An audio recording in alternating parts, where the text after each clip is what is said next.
What's going on, everybody, man? We got a big one tonight at the Hollywood Hard Rock Hotel and Casino. BKFC Fight Night Hollywood. Julian Lane versus Bryce Henry. This fight card is going to be crazy. It's going to be crazy, man. And this main event is just what we've been waiting for.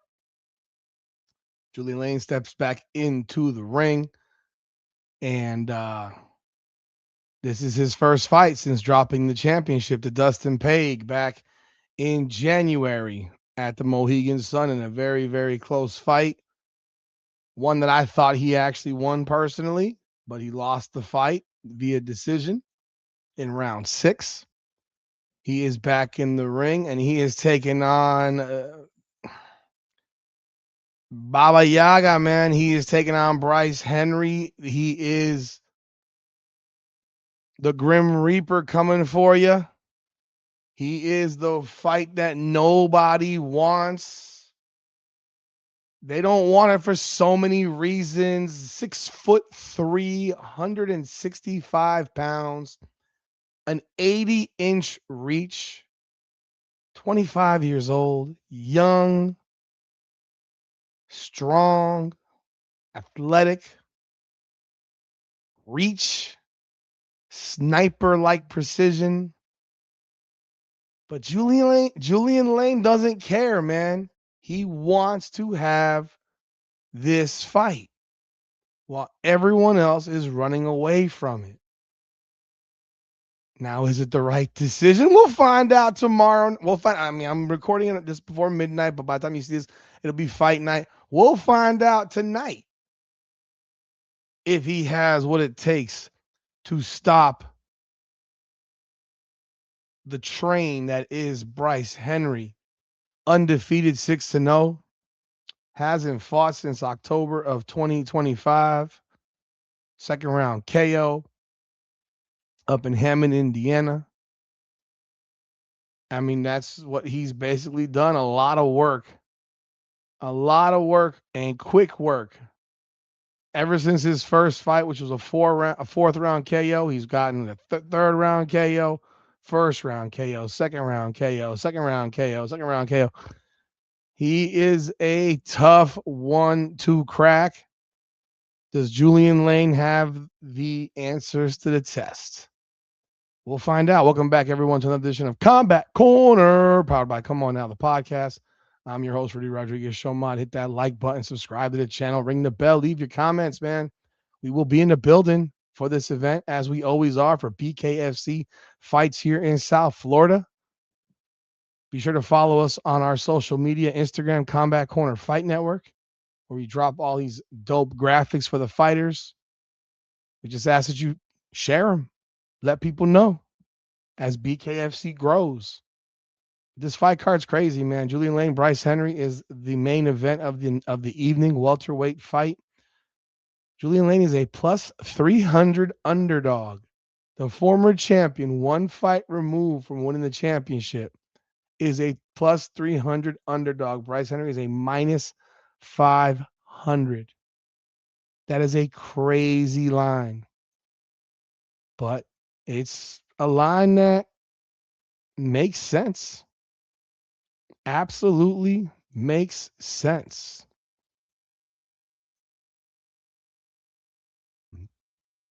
Looking at this fight card, I mean, this is obviously a stylistic matchup. And Julian Lane said he will eat jabs. Now, is that a good idea?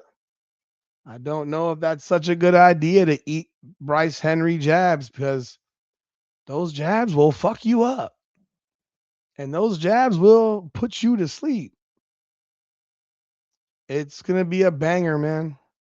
And I'm looking forward to seeing how Henry does against a step up in competition. And before we go, we will give picks at the end of this video, so stick around for my picks. Co-main event of the evening, Gogo Slavetsky versus Johnny Tello. Slavetsky is 7-1, Tello 3-2. Gogo is coming in off of a win over Fort back in December at the Hard Rock in a first round KO. Prior to that, he lost the fight to Julian Lane up in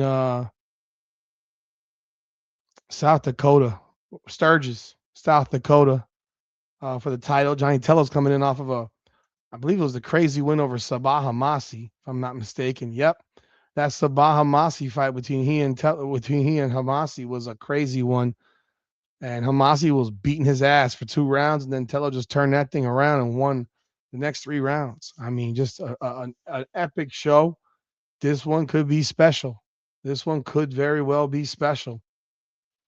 Gogo's minus 190. Tello is plus 145. Moving on down to Stephen Tomahawk Townsell versus Mike Jones. Townsell's the underdog here. He is 6-4. He is riding a winning streak. I think he's won 4 straight fights or 3 straight fights. 1, 2, 3. No, 3 straight fights. He's won his last 3, including his last fight where he finished Julio Perez Rodriguez. Before that, he beat Keith Richardson. Before that, he beat Jeremy Smith. You had to go back to February of 24 for his last loss. And he's rolling pretty well right now. This man just continues to get better and better, even getting older and older. Mike Jones is 2-1, coming off of a win over Sean Hodesing back in May of 2025. Now, this is a dangerous fight for Jones to take on this fight because he is a much smaller guy than Tomahawk Townsell. Tomahawk Townsell is a 205er. Mike Jones has been fighting guys he's listed as a lightweight, but I know he's a welterweight, maybe a middleweight, but he is coming up in size for this fight. So this is a very dangerous fight for Mike Jones. Tomahawk Townsell it looked like we were going to see a fight between he and Esteban Mohawk Rodriguez. They've been teasing that fight, but you know how it goes. They tease a lot of fights in the BKFC that never happen. And now that Esteban Rodriguez captured the interim championship over Chris Camozzi, and then Alessio Sakara vacated the cruiserweight championship, I do believe that Esteban Rodriguez has been elevated to the actual full championship. If he hasn't, I'd be surprised. I haven't checked on that. I kind of presumed that was what was done. They still don't have it changed here on the website though, so who knows? Either way, I think a win by Tomahawk Townsell, if he gets the job done, we'll have to set up a fight with Esteban Mohawk Rodriguez for a title shot, probably back in the Hard Rock in September as a main event potentially. Especially now knowing that Lorenzo Hunt is fighting when is that fight with Hunt? Is he fighting in July?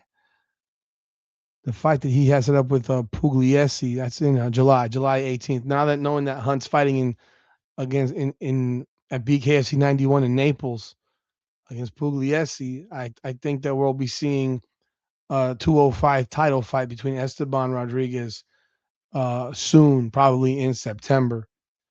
Moving on down, we got G the Cutman Perez fighting at bantamweight against Mike Hansen. G Perez, man, he's been waiting for a title shot that he should have gotten a while ago. There was supposed to have been a rematch with he and Andrew Strode. Andrew Strode decided he didn't want to do it. He felt disrespected. He thought, even though everyone in the building knows that G Perez was winning that fight against Strode, he'd won the first 2 rounds rather clearly, and it was a cut across the ear that stopped that fight at the time.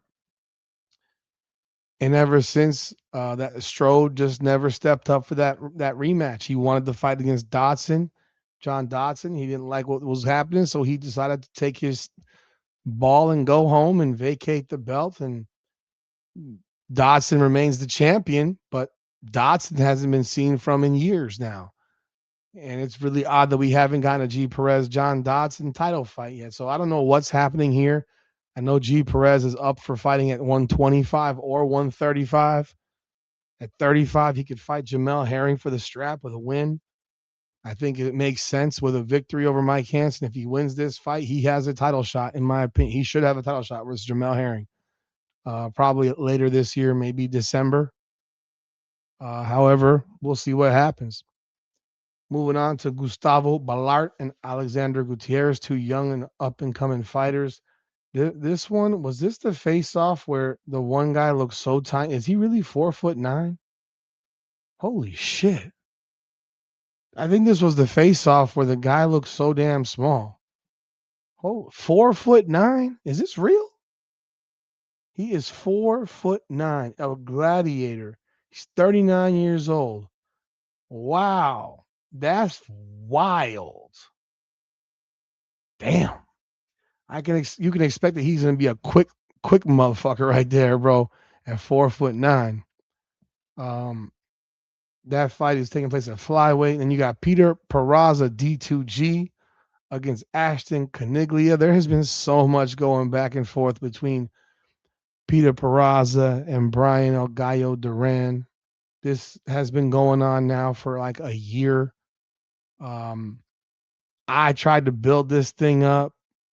I wanted to build this thing up. I want these two guys to fight, but they just talk shit back and forth on social media. I mean, it's just a nonstop back and forth shit talking fest with no fight in sight. Now, Peter Peraza is back in the ring. After I believe he fought in December, right? Yeah, he fought in December and took out Fames real fast. And he's back again fighting here at lightweight, which is at 155. So he's cut weight to get down to 155. Fighting Ashton Caniglia, who's 1-1. Peraza is at minus 250 in this fight. If he wins this fight, I expect to hear the largest call out ever tonight. If he wins tonight, I expect him to call out Brian Duran and talk to him like a dog. And Duran will be sitting cage side, ringside, I have no doubt, because his boy is fighting on this card as well. And he'd be there regardless. Gallo doesn't shy away from shit. He'd be there regardless. But this is a fight that I want to see. I mean, everybody wants to see it. Enough putting them on the same card. Let's put them on the card to fight each other. They can fight at 55, man. Forget about 45. You got them fight at 55. I think Edgar Plazaola should get the title shot at 45 to begin with against Kai Stewart. He earned it. But I know how it goes with money and so forth. But Peraza versus Gallo would be Peraza versus Gallo could fill up Marlins Park. The beef, you'd have to have a lot of security for that fight. Because the beef from that fight, you would have all the dudes in the hood coming around for this fight. And all the fellas from the fellas from the barrio coming through to check these two fight. But he has to deal with Ashton Caniglia first. If he doesn't win this fight, a fight with Gallo will never happen. Because one thing is for sure, Gallo is still the cash cow. He still fills these buildings up like nobody else can. He does it. And he could be fighting a tomato can. He still fills these buildings up. He could be fighting the trash compactor. He could be fighting the recycle bin. People will still buy tickets to go see Brian Duran fight. So you need to make this thing happen, Peraza. You got to do your work. So there's no choice but for us to get that fight next. We all want to see it. Julio Perez Rodriguez, Lamont Stafford. Perez Rodriguez is coming off of back-to-back losses. Lamont Stafford's 1-1. This is Stafford's a big dude, 6'6". This is a cruiserweight fight. We'll see what happens. Coming off of two losses, they weren't. The first loss to Mohawk was a bad one. The one against Tomahawk was a rough one. That was a physical ass fight. So we'll see what happens. Eduardo Suarez makes his debut. His brother has previously fought in the BKFC. He's facing Romain Corsier. They're both 0-0. They're both making their debuts in the BKFC at featherweight. Leo Akanda Block versus James Rodriguez. This is El Gallo's uh, partner right here. He fought recently at DBX and came away with a big win. He's a sizable underdog though in this one. James Rodriguez is 1-0. He's 6'1". He beat this guy Maxwell here, Brian Maxwell, and that was in Miami, November of 2021. This is James Rodriguez's first BKFC fight in 5 years. I'm shocked that he is considered a sizable favorite. There's got to be something else on this that would tell me why. Let's see what else he's been up to. Let's see what else he's been doing. Because to be a minus 300 and you haven't fought in 5 years is crazy. Okay, he had no, yeah, dude, this guy ain't fought in forever. This guy has not. That's a different dude. That's a different dude. Let's look at this one right here. Okay, he fought in 2021. He fought in the Lombard Hunt card, BKFC 22. He then fought in what the hell is that? I don't even know what that is. A boxing match. Then he had another boxing match. He hasn't. I mean, yeah, he hasn't fought in a bare knuckle fight in 5 years. So I'm surprised to see that he's a favorite in this fight, let alone by this type of number. This number's crazy. You can expect that the crowd will be heavy in favor of Leo Akanda for this fight. And we will see what happens, man. We will see what happens. On the free fight card, we got Brandon Alfano making his debut. Alex Gouveia making his debut. Heavyweights doing battle. You got Rohan Prado 1-0 against Carlo Ricci making his debut at lightweight. And then you got opening the night, Adam de Villafuerte versus Brian Kleb. Both these guys are making their debuts. Kleb looks like an older dude. Jeez, he's 48, man. Salute to you, man. Salute to you, bro. I'm 48. I don't have no balls to do this shit that you're doing. I think you're crazy. But you know what? Salute, my friend. Best of luck to you.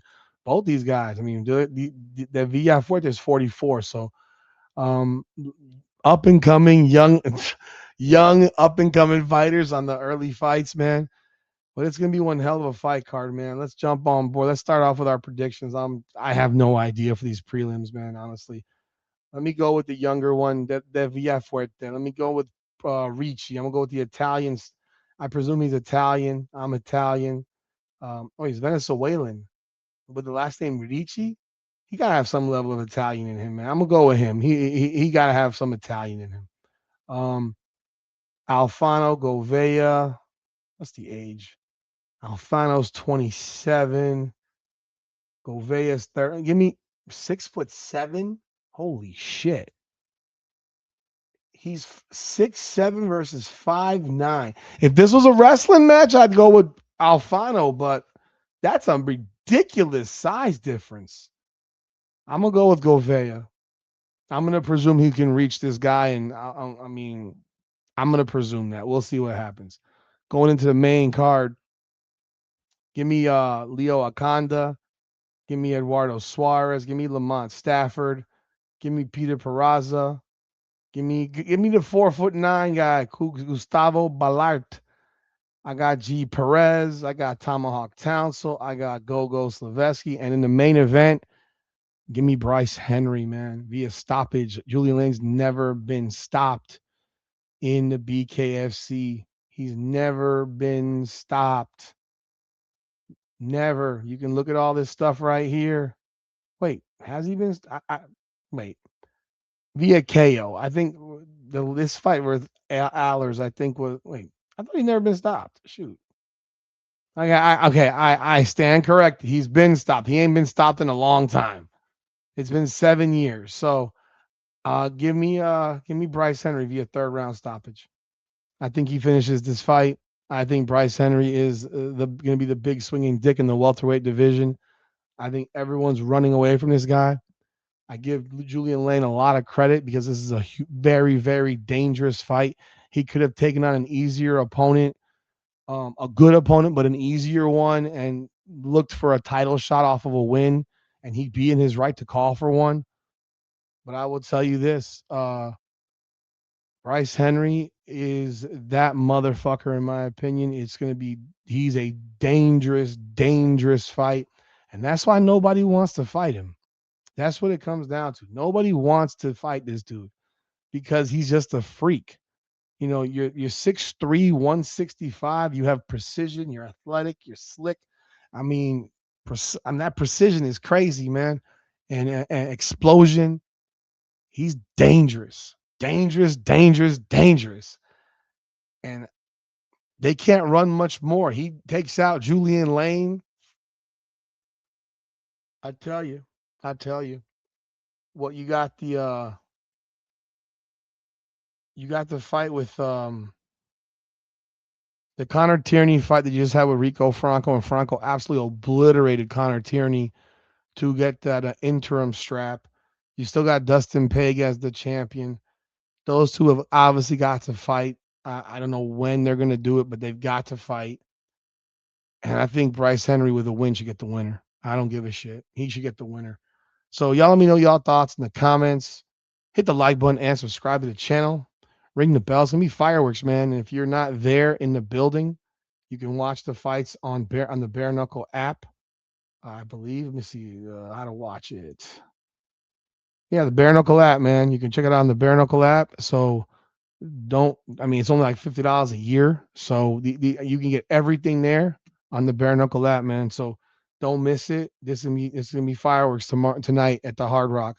And if you're in the area, grab your tickets, man. I'm sure there's still some available. But that's all we got, man. Y'all let me know y'all thoughts in the comments. Hit that like button and subscribe to the channel. This is Combat Corner, powered by Come On Now, the podcast. Come on now.